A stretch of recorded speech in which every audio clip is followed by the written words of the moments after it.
Бұл дүние сиқырға толы, бастайды арманға өмір жолы. Тағдыр жүрегіңдегі айна, аңызға айналдыр оны. Так, где же наш казахстанский павильон? Мынау жерде үстінде елдің аты жазылып тұр. Стрелкамен көрсетіліп тұр. Қандай елдің павильоны? Мысалы, Австралия дейді әне. Оман көріп тұрмын. Альвасы плаза. Менің түсінуімше қазір біз карта тауып. Анау карта емес па? Иә. Картадан өз елімізді табу керек. Негізі экспо дегеніміз не ол? Білесің бе? Жоқ. Барлығымыз біз Астанада болғаннан кейін экспо деп кеттік қой. Экспо ол мемлекеттердің өзінің қандай да бір нәтижесін, жақсы өзінің бір жетістіктерін көрсететін орын. Барлық елдер жиналады да өзінің жетістіктерін сол жерде көрсетеді. Ғылыми техникалық және де өнер саласынан болсын мейлі, айтпақшы солай. Қай саладан болсын бір үлкен жетістіктерін көрсетеді. Осы Дубайда 2020 жыл болу керек еді экспо, бірақ пандемияға байланысты ол 2021 жылға кішкене шегерілді. 2020 деп қалдырған себебі 2019 жылы осы рекламасына, жарнамасына 18 миллиард ақша төлеп қойғаннан кейін олар осы 2020 деп қалдырды, жөн көрді енді. Маникюр базар жоқ екен.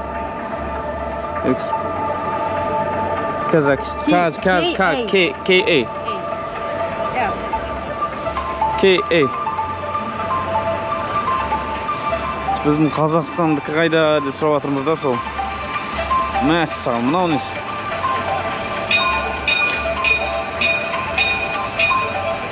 Осындайға отырып алу керек еді.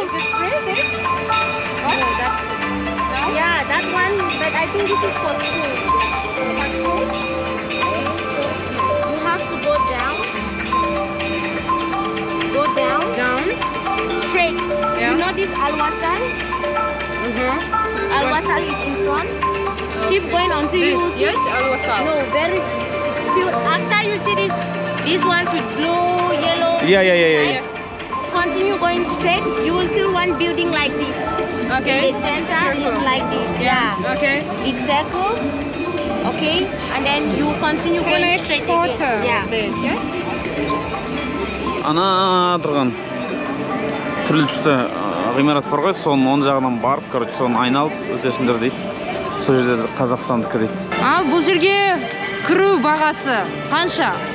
Біздің теңгемен шаққанда 10 мың теңге, бір күндік билет 10 мың теңге болады. Клук деген сайттан арзандап алуға болады. Қазір біз оны осы видеоның соңында описанияда қалдырып кететін боламыз. Кіру үшін сізге екпе керек пе? Әрине, бұл жерге осы 15 қазаннан бастап кіру ережесі кішкене өзгерген болатын. Бұл жерге кіру үшін сіз міндетті түрде екпе алғаныңыз туралы дәлел керек, немесе ПЦР тест теріс болу керек. Экспо көрме ашылған кезде, яғни 1 қазан күні ашылған кезде, осы жерге келетін метрода ашылған болатын. Метроның станциясы Экспо 2020 Дубай деп аталады. Сол метро станциямен келуге болады. Немесе, мысалы, біздің отельден осы жерге келу үшін арнайы шаттлбас, автобустар келеді. Ол тегін. Сондықтан өз қонақ үйіңізден сұрап көруіңізге болады. Осы экспоға дейін әкелетін автобус бар ма, жоқ па, мүмкін болып қалуы да мүмкін. Және де ең қымбат түрі бұл такси шығар. Таксимен де келуге болады, әрине де, бірақ таксидің бағасы Дубай қаласында арзан емес, достар. Ал ендеше жаңа біз Россия павильон жанынан өттік, бірақ біз патриоттығымызды білдіріп, бірінші осы қазақ елінің павильонына кіргіміз келіп отыр. Соған қарай жол тартып жатырмыз. Жұмыс уақыты таңғы сағат 10-нан бастап түнгі 12-ге дейін жұмыс істейді. Бірақ бұл жерде бейсенбі және жұма күндері түнгі сағат 2-ге дейін жұмыс істейді. Себебі бұл жерде жалпы Біріккен Араб Әмірлігінде бейсенбі және жұма күндері демалыс болып саналады. Жексенбі емес, бейсенбі, жұма демалыс күндері.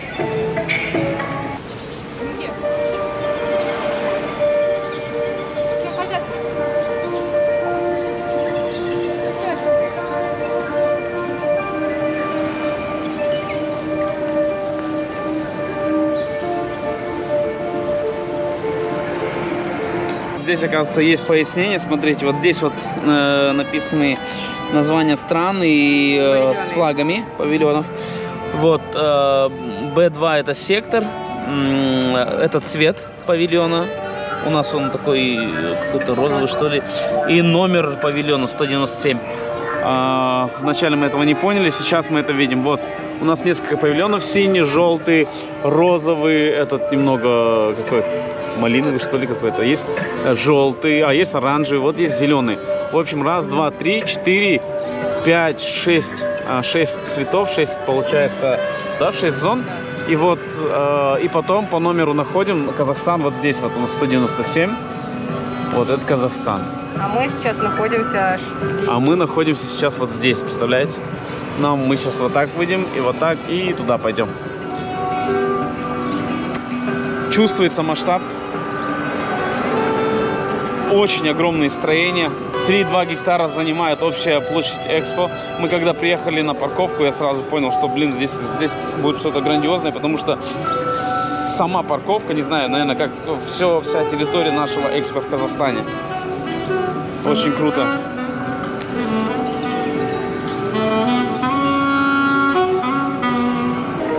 Вот это вот середина, походу, да? Мы здесь должны пройти, да, уже? Павильон Кореи. И вон та штучка мне тоже приколола. Смотрите, что это такое, интересно?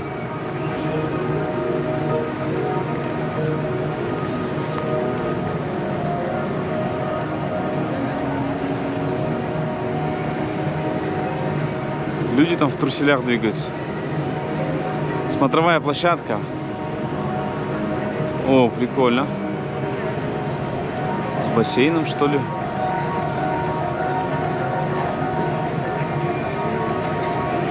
Классно. Кстати, здесь вопрос поступает. Вход 10 тысяч тенге, мы говорили.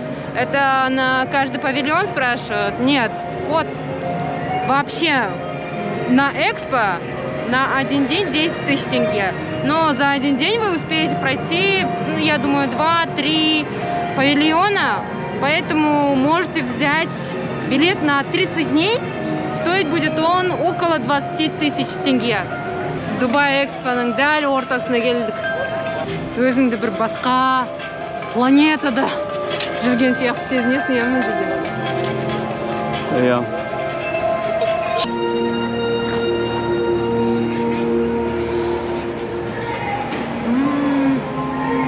Дәл ортасы.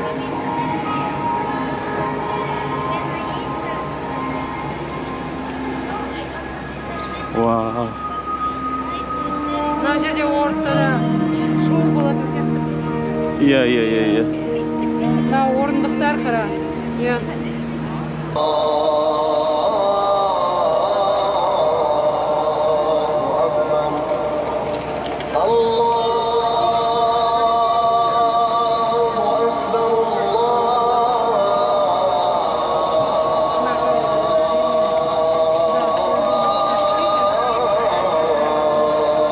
Большой по площади, самый дорогой павильон, это павильон, конечно же, самих арабов. Вот он так выглядит. Это вот это? Да.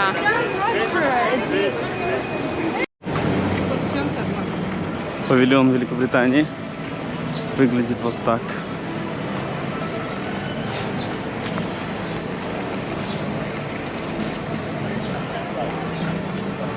Это что у нас? Лигуа, Лигала. Украина.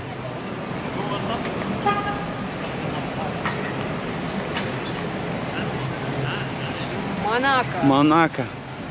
Баден-Вюртемберг. Ой, жеп.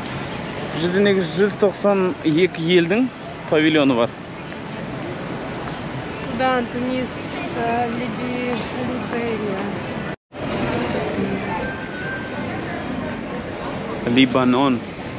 Пакистан. А? Пакистан. Пакистан. А вон топ. Следующее что? Сейчас посмотрим.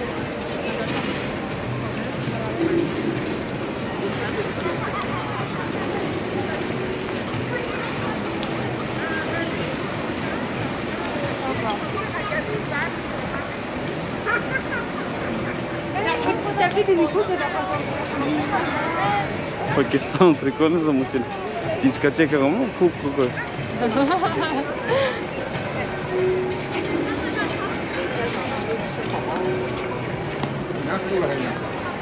Это что такое? Тоже какая-то страна. Думаешь? Да. Нифига у Жирные них. следы торчат со всех сторон. Экспо чух-чух.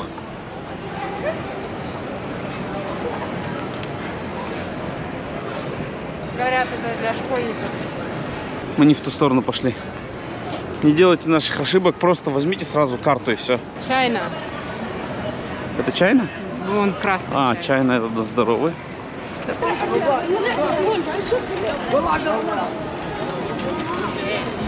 Колумбия. Columbia Pictures. Прикольный павильон Колумбии. У Беларуси тоже прикольный павильончик. Китай и вон то что Австрия. Думаю о том, что сколько времени бы у нас прошло, если бы мы в каждый, ну не в каждый, а хотя бы в один зашли. В одном же сколько всего нужно посмотреть. Сколько время сейчас? 12 час почти. Мы идем 2 часа, да? Мы идем 2 часа пешком по территории Экспо, 2 часа. И мы еще не зашли ни в один павильон, представляете? Просто проходим. Вот, Снаружи смотрим. Наружные декорации. Это кто такой? Охренеть, он сам едет, смотри. Hello, Hello, говорит, прикинь. Машинка едет и фри продает. Ничего себе. Слушай, ну вот этот павильон красивый, можно было бы зайти сюда. Австрия. Австрия. О, красная дорожка. Да. Кому звездную дорожку? Это кто у нас? Свитзерленд? Да. Швейцария? Ой, смотрите, ну прям у швейцарского павильона очень много людей сегодня. Египет, Бутан. Это страна? Да.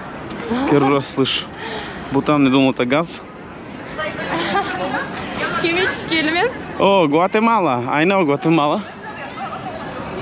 И вот этот, чей вот павильон, интересно, смотри, как будто космический корабль в землю воткнулся. Неудачная посадка. Вон, видите, вон ту инопланетную штучку. Вот если на нее смотреть спереди, то справа от нее есть павильон. Это что у нас? Иерусалим. Потом павильон Emirates. Нет, это авиакомпания. А, Emirates. Павильон авиакомпании Emirates? Просто авиакомпания, наверное, здесь свою рекламу делает. Павильон авиакомпании. Дальше идет визит-центр. И вот после него сразу павильон Казахстана. 2 часа пешим, и мы дошли до нашего павильона наконец-то.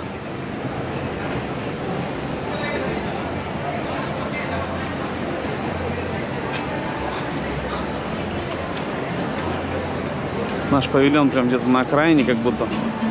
О, и знакомые нотки. Прям как будто к нашему подходу. Явно подайки лойб жатыр.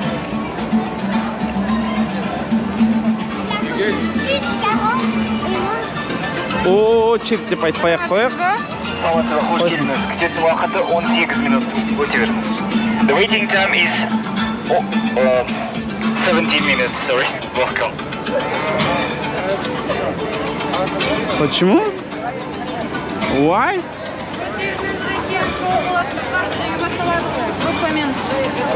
Дайындалып жатқан шығар, біздікілер дайындалып жатқан шығар.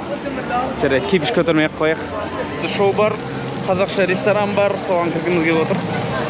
Қарап шығайық. Мінекей біздің павильонымыздың сыртқы келбеті мынандай. Достар, іздеп жүрсеңіздер, Астанада Аружан бар ғой, соның сырт сияқты. Күшті бірақ, үлкен. Мынау Америка қасымызда тұр екен, достар. Не, Американ павильоны қасымызда. Анау DP World деген немен екен ол. Оғанды барып көрерміз. Ал, ендіше бір 10 минут қалған шығар. Ғалияны кезекте күтіп тұр. Біздің павильонға адам аз емес, достар. Міне, осы жерде келе жатыр, кіріп жатыр. Мына жерде очередь кезек, ар жақта да кезек бар.